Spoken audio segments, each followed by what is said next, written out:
Guy come to see me. He had a problem with public speaking. And so he said. So he called me up and said, I've got this problem with public speaking, and, you know, I really want to do this. And then he told me his goal, his intentions, what he wanted. Interesting story. The guy had come to the UK at quite a young age and had built a very successful business in Blackburn of hotels and nursing homes. And he had sold the business, and now what he wanted to do was to set up centres, a support system for young entrepreneurs. Because he had identified, actually, as I have identified, that there's a fine line between a young criminal and a young entrepreneur. And if, well, they don't have to be young, but a criminal is very entrepreneurial. And there's a lot of young people out there who've got really entrepreneurial skills, high level of entrepreneurial skills, I should say, but they're applying them in criminal activities because they've got a limited set of thinking. So if you can say, look, if you can apply these skills in a legitimate context, the long-term gain's much better. He had identified this. And he wanted to go out and inspire young people in his own community and like in the sort of the wider ranges based on his own story of coming to this country with nothing and then being a very successful man. But had a problem. Public speaking, he couldn't do it, he said. So when anybody comes to me for public speaking, we set the room up like it is, bring in a few neighbours, people from downstairs, just to create a context, because I've got the context. It's like if you go to trainers training and you've got any challenges, we can create the context. I don't want him to visualise it. I'll create it, because I want to see him publicly speak and hear him publicly speak. So the guy came in, did a very inspiring public speech. It's brilliant. So like about 10 minutes in, I said, look, you said to me you've got public speaking anxiety. By the way, so here's a situation. I've got the content. He does tell me the story, a bit about his history. So you've got this public speaking issue, but you're given a very fluent presentation. I said, oh, but you have to wait a few more minutes and then you will see. So this guy was totally bald, didn't have a hair on his head. And within a couple more minutes he began to sweat. And the sweat was pouring from his head, like a fountain in a hotel. And he said, this is my problem. He said, the head just sweats and sweats, and his shirt was getting soaked, and it was distracting. It's fascinating, actually, to watch it. I mean, you know, it's just like, I've never seen a head sweat like it. So no one would have been listening to the content. They'd be like, blood. Is that real?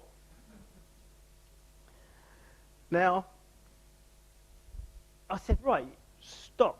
What's happening whilst your head's... He said, I'm feeling this tingling all over my head.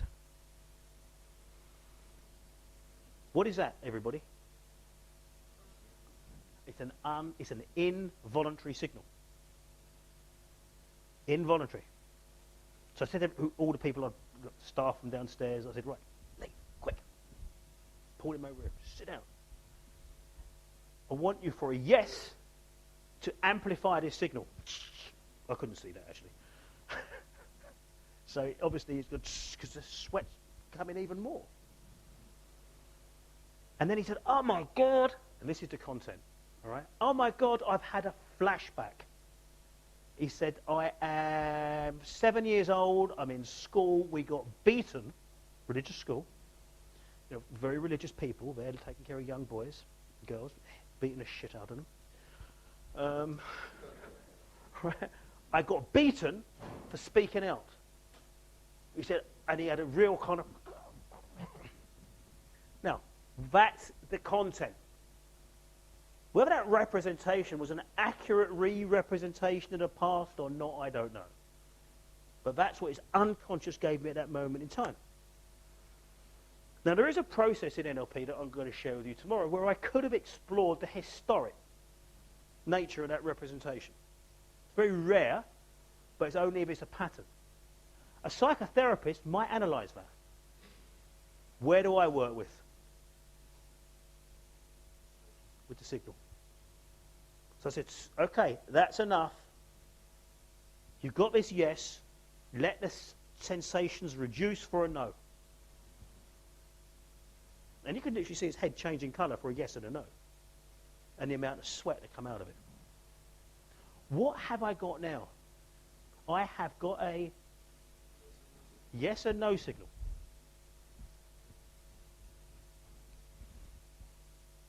So what do you think the next question I ask is?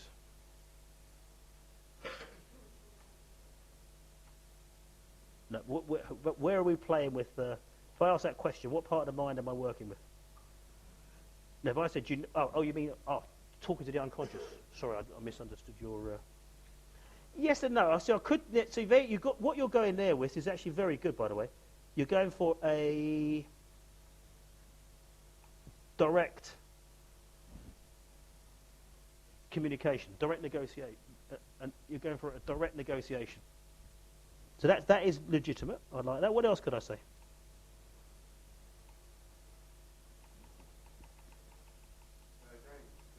Could have played a game, but I could have played a game. But bearing in mind, I had the signals there. Engage the unconscious with questions. Yeah, very good. Who said that? Very good, Stefano.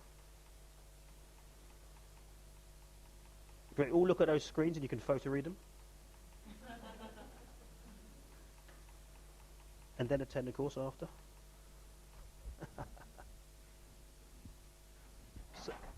So we have a challenge or a problem, present state, number one. So we identify the issue wherever the client was exploring. Problem, whatever it is, yeah? You needn't know. Number two, you have an intention frame. Oh, excuse me.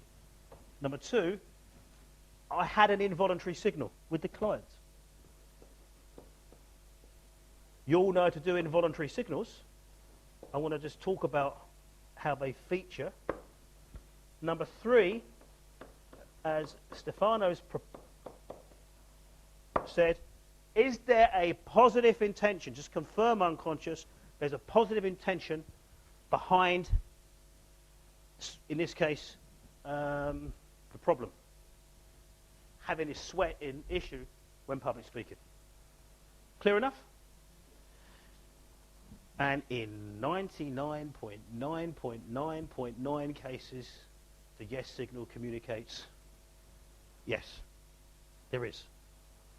And that's a sort of a philosophy of ours in NLP. Hate to call it a presupposition, but all behaviour is motivated by positive intention. It's a content imposition. Do we ever know all behaviour is motivated by positive intention? Not for sure, but it seems like a reasonable proposal. And if the unconscious mind accepts it, that's why it was called a presupposition, but they got a bit misunderstood. They became a bit more like the Ten Commandments, rather than operate these things in NLP called presuppositions, rather than an operational set of assumptions. But if the unconscious accepts that, you're home and dry. We don't need to know what that positive intention is, by the way, although more than likely in this case it's something to do with protection. Don't need to know it. So, what do I ask as number four? What's the fourth thing I can ask?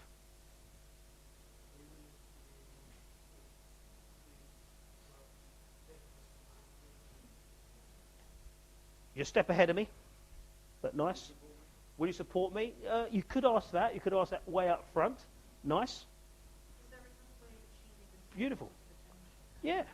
So, but let's go at one more. You like choices, Linda? So should we ask, maybe more than one? So you could say, look, can you present me unconscious, or will you present me four alternatives that satisfy this intention here, that actually that is more resourceful than my current choice? So number four is generate X number of alternatives.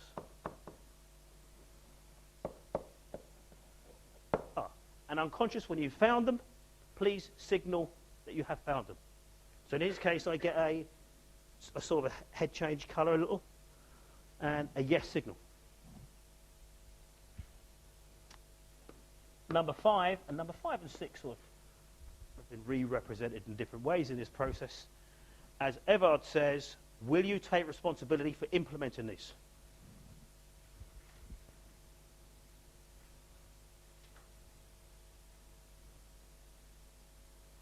Actually, we'll put that in as number 6. Unconscious take responsibility.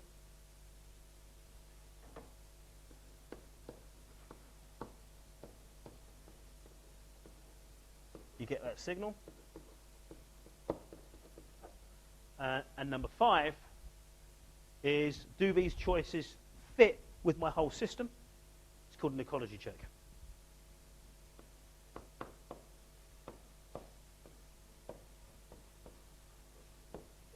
Could say I'm a negative, there's no conflict here. And to be honest with you, when working at, that's kind of like, comes from the classic code days. When working at the unconscious level, you're normally working with ecology, because the unconscious has the ecology of the system. But every now and again, you just want to, you check back with the unconscious, these new choices you've got, do they fit with the overall system? If you get a no, you could say, unconscious, can you select some, you can actually present a set, can you select some which fits within this system?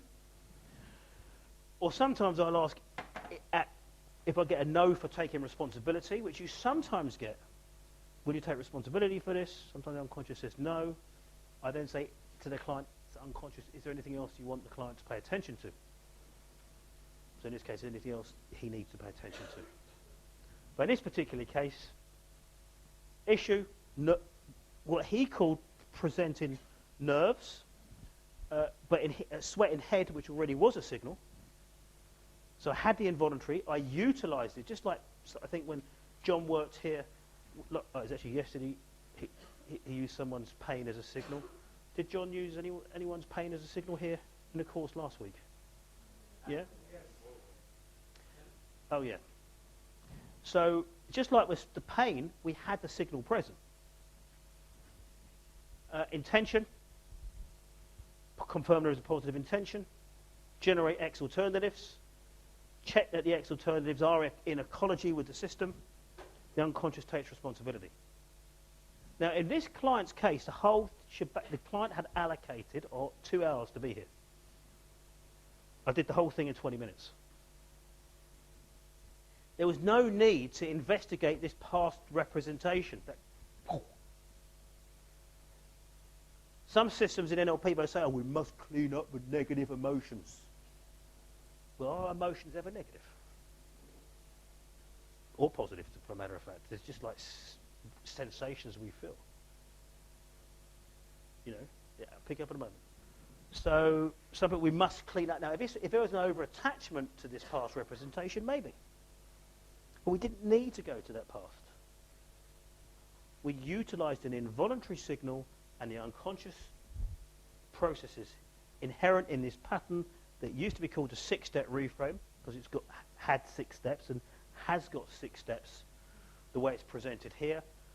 We call it the n-step reframe now, because it doesn't necessarily need 6 steps. It could have more steps. It could be sub-steps inherent in it. But this was the bridge between the classic and the new code. This is the first pattern in the classic code that utilised intention and unconscious change. He's then come back up in front of the group, which is this is the means bit, this is the end bit. I've got the people from downstairs, upstairs, and said to him, now present. No sweat, pardon the pun. Beautiful presentation, engaging, and the sweating symptom was gone, boom, and he felt congruent inside.